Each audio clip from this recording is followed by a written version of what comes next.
Nous continuons à dire que la DGM est la source du développement de la RDC et c'est l'espoir pour l'avenir parce que la DGM a la capacité d'accepter qui peut entrer en République démocratique du Congo, mais aussi à refuser les malfaiteurs, les gens qui veulent venir faire le blanchissement d'argent en République démocratique du Congo. Comme vous voyez sur l'image, la RDC est un continent parce que quitter Bunia jusqu'à arriver à Moanda, est-ce que c'est facile? Ce n'est pas facile de traverser cette route. Je suis en train de parler pour le tour opérateur qui se trouve au niveau de la frontière. Si vous êtes, vous pouvez écrire en commentaire pour que nous puissions voir comment faire les relais avec le tour opérateur de Beni, de Mambasa, de Kisangani, Ikela, Lomela, Loja, Bana, Bilele, Kananga, Kinshasa, Matadi et Moanda. Si vous êtes tour opérateur, si vous organisez des voyages des étrangers, vous pouvez mettre votre commentaire ou vous faire signaler pour voir comment c'est possible de nous réunir ensemble pour que nous puissions être capables de booster le tourisme de la République démocratique du Congo.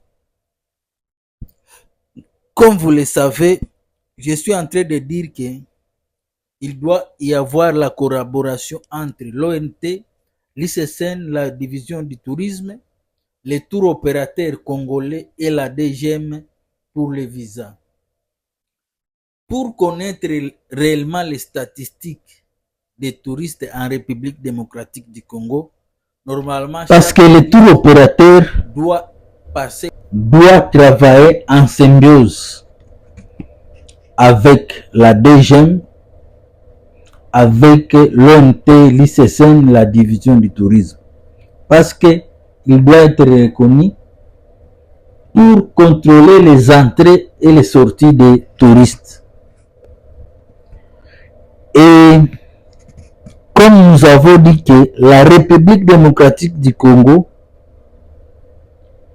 a au moins 7 frontières, 9 frontières qui sont reconnues: Mahagi, Mobili, Kasindi, Ishasha, Bunagana, Goli, Kasenyi, il y a aussi Kasindi Port.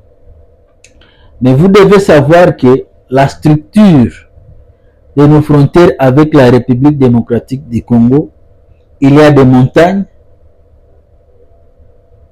il y a aussi le parc national de Virunga, il y a le lac Albert, le lac Édouard, mais aussi il y a des rivières. Donc parfois les gens peuvent frauder pour éviter la douane, pour ne pas être reconnu au niveau de la douane. Moi, ma question est de savoir, est-ce que celui qui est à la DGM au niveau de Moanda est en contact avec celui qui est à Kasindi, à Beni, à Mambasa, à Kisangani, qui travaille dans les services de la DGM. Donc c'est très important que nous puissions travailler ensemble. Mais aussi, les gens nous critiquent que notre visa est cher. Oui, c'est bien. Mais c'est nous qui votons dans l'Assemblée nationale au Sénat. Nous pouvons décider qu'à partir d'aujourd'hui, le visa coûte $120. Le tour opérateur aura sa commission. Les gens de la DGM auront leur commission. Et les gens de l'ONT, de l'ICCN, des divisions du tourisme, leur commission. C'est possible. Mais on donne le challenge au tour opérateur d'apporter 100 000 touristes là. Parce que vous devez savoir que Au moins un touriste gaspille entre 400 à 500 dollars par jour.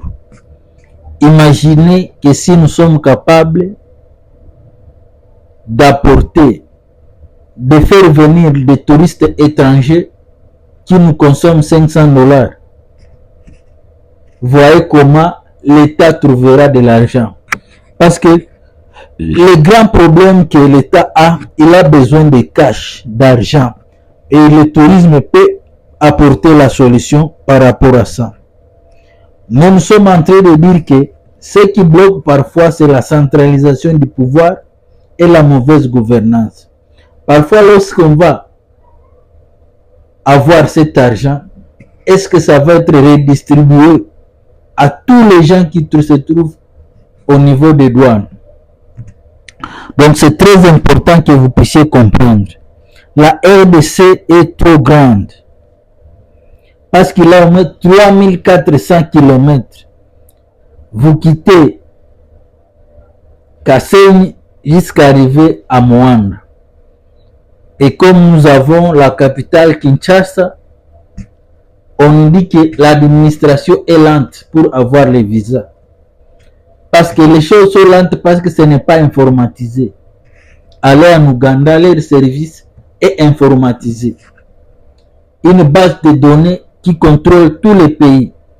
C'est possible, nous avons des ingénieurs en informatique, nous avons des ingénieurs qui peuvent interconnecter tous les postes frontaliers de telle façon que si quelqu'un entre au niveau de Kisangani, le serveur va communiquer à tous les gens qui se trouvent sur des postes frontaliers en fait d'éviter des tracasseries, de perte de temps en voulant connaître réellement est-ce que quelqu'un est légitime d'entrer ou illégitime. Parce que nous sommes en train de dire que la RDC a 58 postes frontaliers et 58 postes frontaliers ont la capacité de faire entrer plus de 120 millions de dollars en République démocratique du Congo.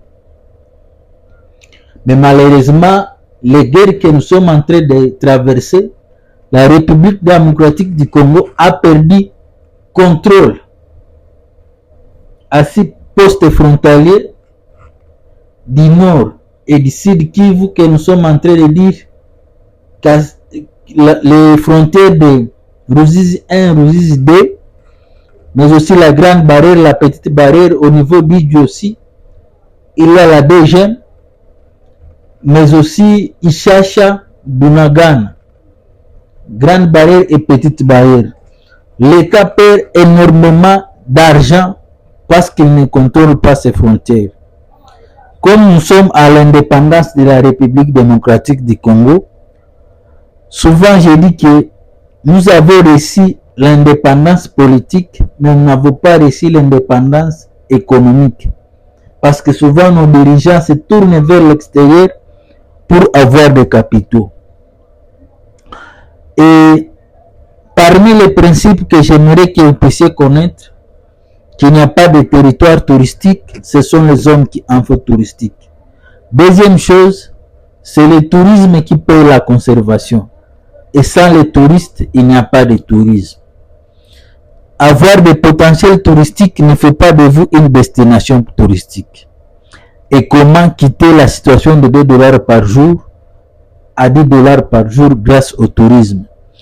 Et enfin, nous sommes en train de dire que avoir les potentiels touristiques, c'est bien, mais savoir les exploiter, c'est mieux.